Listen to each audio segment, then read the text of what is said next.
Guys আজকের আমাদের sir কেমন ধরনের ঘুম ঘুমাচ্ছে।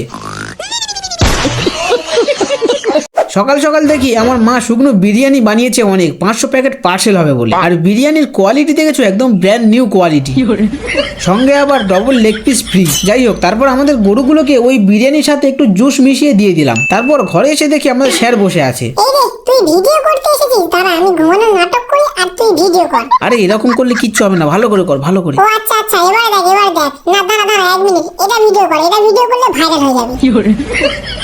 গাইস ওর ওই ঢঙের ঘুম দেখতে দেখতে বেজে গেছে 10:30, আর আজকে আবার আমাকে রান্না করতে হবে। তাই সব জোগাড় করে নিয়ে রান্না করতে বসলাম। শালা জীবনে কারোর জন্য আমি কাঁদিনি, কিন্তু আজকের এই রান্নার জন্য আমাকে কাঁদতে হচ্ছে। হ্যাঁ, তাই তাড়াতাড়ি রান্নাটা কমপ্লিট করে একটা বন্ধুকে ফোন করলাম। কি রে, কোথায় আছিস রে? আর বলিস না ভাই, আমাকে সোরের মতো খাটাচ্ছে।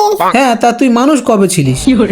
শালা দাঁড়া, তোর আমি যাচ্ছি। হ্যাঁ, কিছুক্ষণ পর মালটা এসে বলছে চল একটু জঙ্গলের দিক থেকে ঘুরে আসি। তাই যাচ্ছি ওইদিকে। আর জঙ্গলে গিয়ে কি কি দেখলাম আর কি কি হলো তার জন্য একটা লং ভিডিও আনবো কাল সকাল 10টায়। তো আজকের মতো এখানে শেষ করলাম, টাটা।